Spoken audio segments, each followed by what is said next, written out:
Bagaimana hukumnya mengadakan jamu laut, kenduri, nelayan dengan memotong kepala kambing, kepala kerbau untuk menghanyutkannya ke laut? Di Mesir itu harus dihanyutkan anak gadis. Karena kalau tak dihanyutkan anak gadis, air sungai Nil ditahan sama jin. Air kering. Kalau air sungai Nil kering, maka nanti gandum tak tumbuh, ikan tak datang, orang Mesir mati. Datanglah gubernur Mesir namanya Amr bin As. Kata Amr bin As, jangan kalian hanyutkan lagi anak gadis. Jangan kalian hanyutkan anak gadis di sungai Nil. Haram membunuh anak gadis untuk jin. Tak boleh. Kata orang Mesir, kalau tak kita hanyutkan anak gadis, kita mati di Mesir ini, wahai gubernur. Akhirnya Amr bin As membuat secari kertas surat. Wahai Khalifah Umar bin Khattab, tolong kau tulis, tolong kau kasih fatwa, apa hukum menghanyutkan anak gadis ke sungai Nil.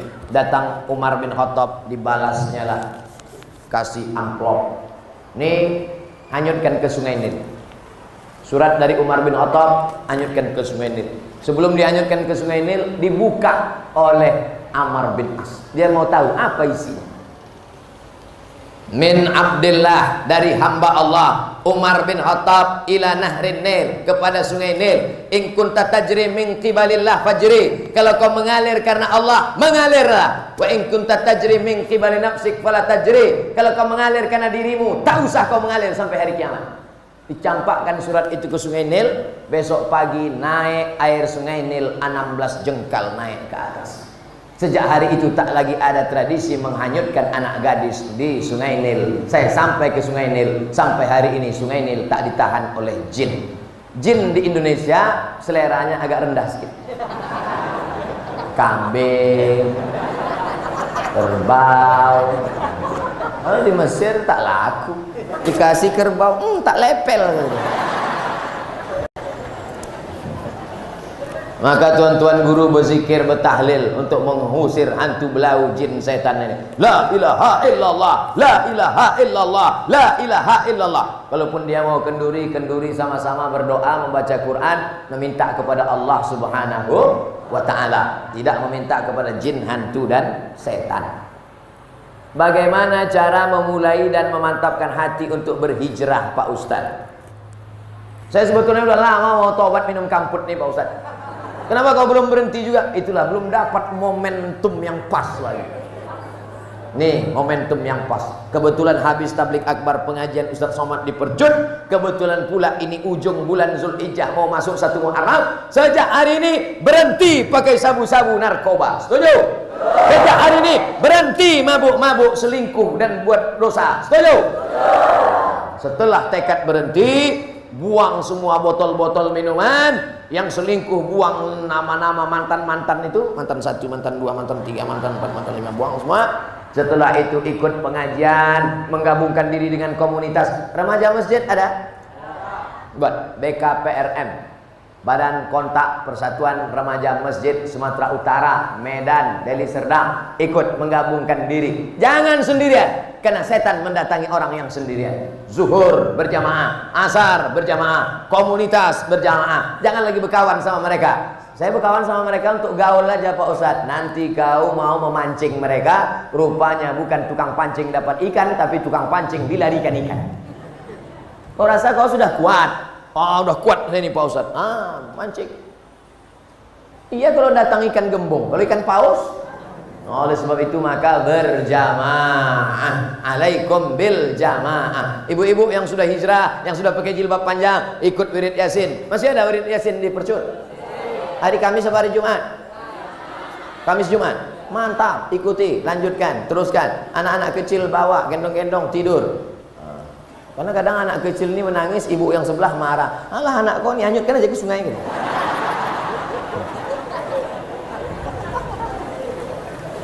Ustadz, bagaimana jalan keluarnya menurut pandangan Ustadz tentang kurangnya minat pemuda Islam terhadap organisasi remaja masjid? Baru ku bilang tadi.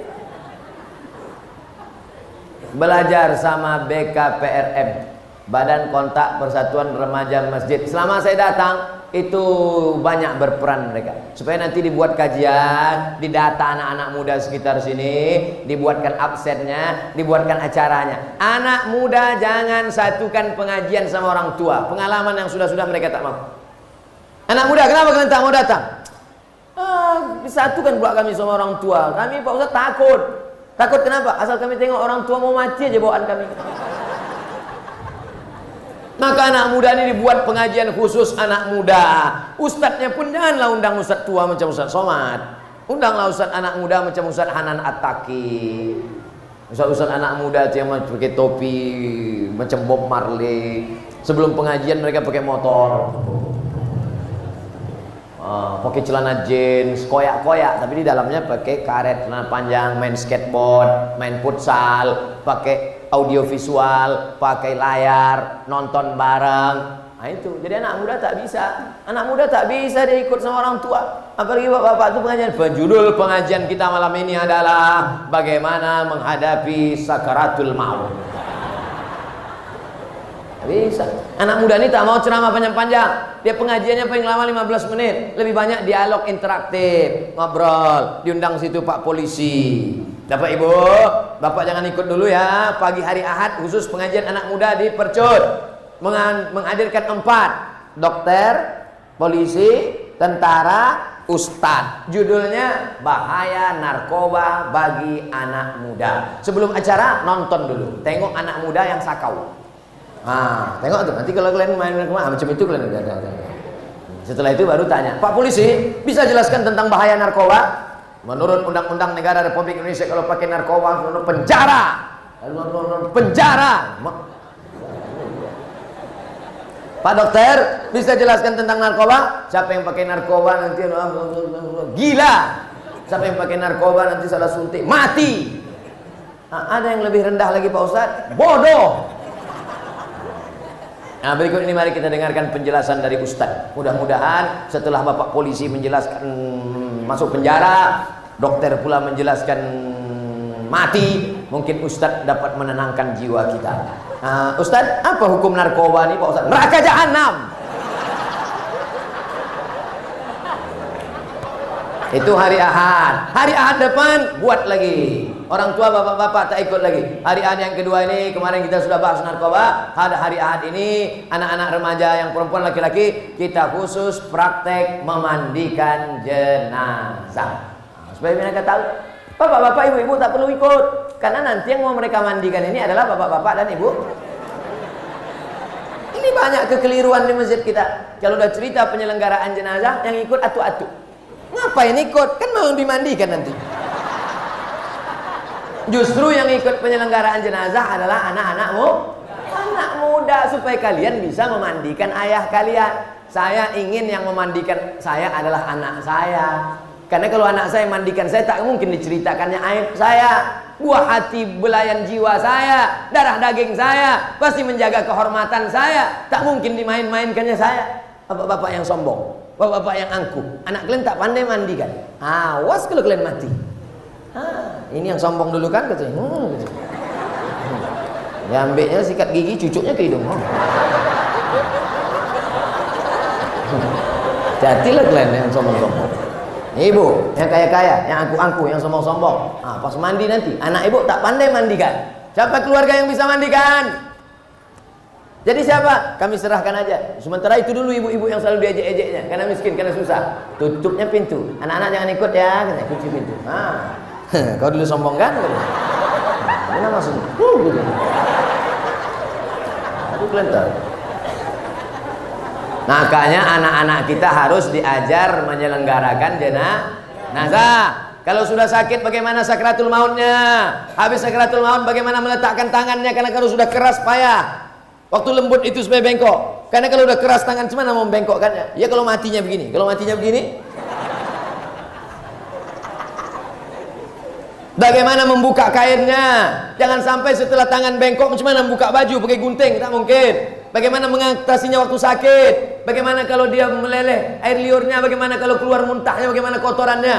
Lalu kemudian bagaimana mandikannya, setelah mandikannya bagaimana mengkafankannya, setelah mengkafankannya bagaimana sholatnya, setelah menyolatnya bagaimana menguburkannya, setelah dikuburkan bagaimana mengirim doa-doa setelah mati. Itu diajarkan pada anak-anak muda supaya dia tahu mengurus kita dan supaya dia tahu bagaimana mati. Kalau dia sudah tahu mati, menjadi rem supaya dia tidak pakai narkoba, menjadi rem supaya dia tidak berzina, menjadi rem supaya dia tidak buat dosa. Ini buat nanti kontak dengan Ustadz Iqbal Sauki yang punya kontak dengan Badan Kontak Koordinasi Persatuan Remaja Masjid Sumatera Utara.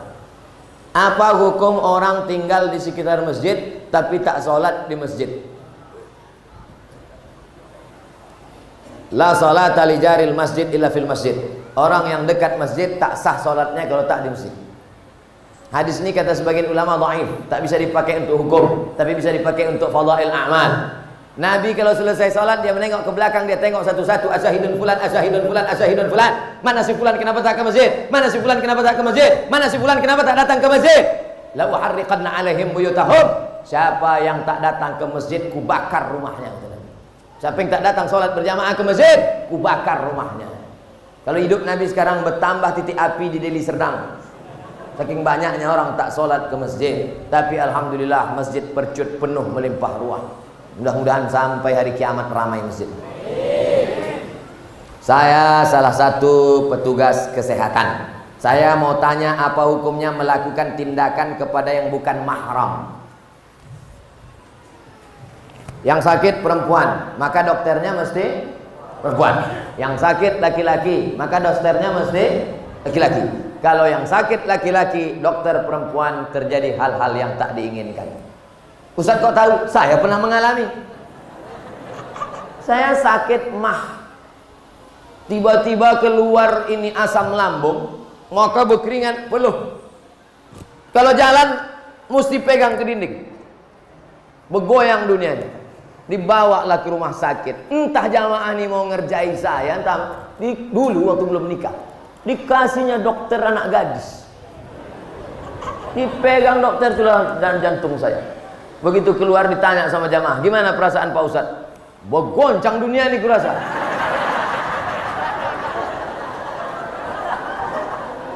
Ingat saya orang ngerjai saya itu saya kata.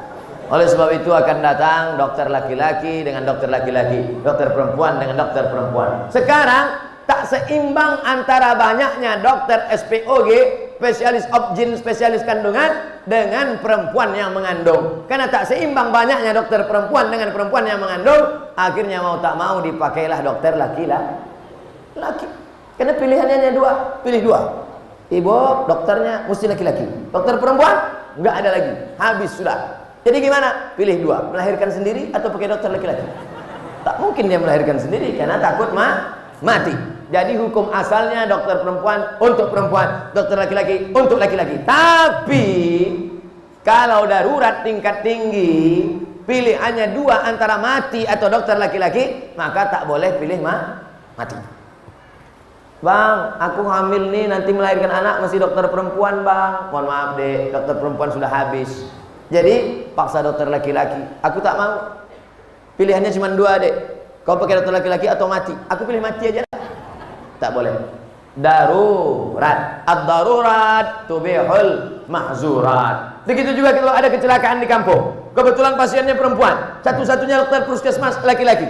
Tiba-tiba terjadi. Pilihannya dua. Tolong karena darahnya sudah habis banyak atau dibiarkan. Tiba-tiba datang Pak Dokter. Gimana nih Pak Dokter? Kita biarkan aja dia mati.